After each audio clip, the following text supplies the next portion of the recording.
تعلیم اور ایجوکیشن کے لیے جن کی اندور اور اندور کے آس پاس میں ایک بڑی خدمات ہیں،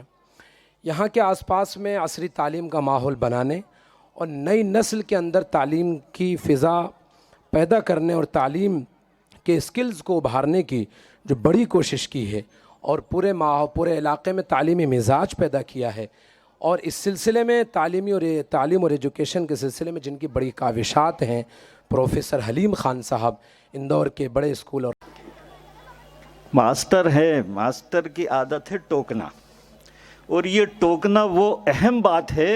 جس سے قومیں بنتی ہیں اور آگے بڑھتی ہیں۔ اگر ٹوکنا چھوڑ دیں تو قومیں نیچے چلی جاتی ہیں، اور یہ آج ہم دیکھ رہے ہیں کہ ہم اپنے گھروں میں ہم نے اپنے بچوں کو اس موبائل سے ٹوکنا چھوڑ دیا اور باتوں میں ٹوکنا چھوڑ دیا، تو حالت کہاں ہے وہ آپ کے ہمارے سامنے ہے۔ اس لیے تھوڑی سی گزارش میں نے کر دی ٹوکنے والی بات کی کہ اس کو بھی کہیں نہ کہیں اپنی تربیت کے سلسلے میں ضرور جوڑ لیں۔ ایک زیادہ لمبی بات نہ کرتے ہوئے میں سلمان فارسی ٹرسٹ کو مبارکباد دیتا ہوں کہ 40 سال پہلے جن خوابوں کو ہم نے دیکھا اور ان پر باتیں کرتے تھے اور کرنے کی کوشش کرتے تھے، وہ مفتی جنید صاحب نے اس کو پائے تکمیل تک پہنچانے کی کوشش کی ہے، اور میں اس کے لیے ان کو مبارکباد دیتا ہوں۔ بڑی سب باتیں ہوئی ہیں، ایک بات اور کہنا چاہتا ہوں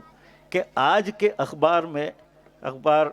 کے چلانے والے، اخباروں کو آگے بڑھانے والے موجود ہیں دونوں صاحبان، اس میں ایک آیا ہے منو وگیان، اور اس منو وگیان کا جو جز اس نے دیا ہے اس میں لکھا ہے اس نے پرورش، کہ پرورش سب سے بڑی چیز ہے۔ اگر آپ نے اپنے بچے کی پرورش صحیح کر دی تو یقین جانیے کہ آپ نے اس کا پورا مستقبل بنا دیا۔ اسی سلسلے میں تجربات بہت سارے ہیں، وقت کم ہے، لیکن ایک بات اور عرض کرتا چلوں کہ ابھی جو نئی ایجوکیشن پالیسی آئی ہے، میں بہت سارے لوگوں سے اس سلسلے میں ملا بھی، اور تھک ہار کر اب اس نتیجے پر پہنچا کہ شاید ہم 2-4 لوگ جو ہیں وہی مل کر اس پر کچھ کریں، اور اس نئی ایجوکیشن پالیسی کو تو آپ کو قانون کے ڈنڈے کے حساب سے ماننا پڑے گا، اور مان رہے ہیں، لیکن اب ہم اسی شر میں خیر کیسے ڈھونڈ لیں، اس کا راستہ بھی ہمیں نکالنا ہے۔ تو اس کے لیے ایک کوشش چھوٹی سی میں نے کی ہے، وہ کتاب لانا بھول گیا میں، کہ ہر اسکول میں نرسری سے لے کر 2nd 3rd 4th اسٹینڈرڈ تک ڈرائنگ چلاتے ہیں، ڈرائنگ کرواتے ہیں۔ اب ڈرائنگ میں کیا کیا کرواتے ہیں یہ تو سب آپ لوگوں کو معلوم ہے جو جن کے بچے اسکولوں میں پڑھ رہے ہیں۔ میں نے تھوڑی سی اس میں حضرت کوشش یہ کی ہے کہ قرآن مجید میں جتنے جانوروں کے نام ہیں ان کے عربی نام، انگلش نام،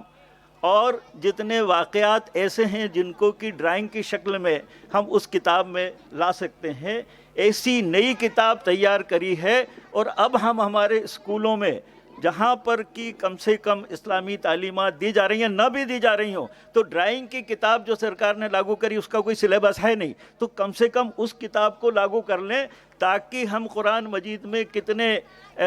جانوروں کے نام ہیں، کتنے پرندوں کے نام ہیں، اور کتنے واقعات ایسے ہیں جن سے کہ ہمارے ایمان کو مضبوطی ہوتی ہے، ان کو میں نے تیار کرا ہے۔ انشاءاللہ اگلی بار میں اسی محفل میں اس کو شائع کریں گے، اور میری گزارش یہی ہے کہ پرورش کی شروعات نرسری سے ہے، گھر سے ہے، ٹوکا ٹوکی سے ہے، اور یہی 3-4 چیزیں ہیں جو بڑھاتی ہیں، باقی تو سب بڑی باتیں ہوئی ہیں انشاءاللہ۔ اور میں مولانا صاحب کو مبارکباد دیتا ہوں کہ جنہوں نے بڑی عمر کے لوگوں کو، ڈاکٹروں کو، انجینئروں کو حفظ کرانا شروع کر دیا اور حفظ کرا لیا ہے، یہ بہت بڑی بات ہے۔ بلکہ کوشش تب تو یہ ہو کہ 9th 11th سے ہی ہم عربی کی تعلیم کی شروعات کریں، عربی کے گرامر پڑھانا شروع کریں۔ ترجمہ تو سب پڑھ لیں گے، لیکن میرے خیال سے میں جس نتیجے پر ابھی پہنچا ہوں اس عمر میں، کہ ترجمہ اتنا کافی نہیں جتنا کہ عربی گرامر کے ساتھ اس کو، جیسے ہم 4th 5ویں 6ٹھے کلاس تک انگلش کو پڑھ کے سمجھتے ہیں، اگر ایسا پڑھنا بھی ہم نے سکھا دیا عربی گرامر کے ساتھ، تو یقین مانیے کہ آپ نے بہت بڑا کام کر دیا۔ انہی الفاظوں کے ساتھ بہت بہت شکریہ۔ جزاکم اللہ فی الدارین خیرہ.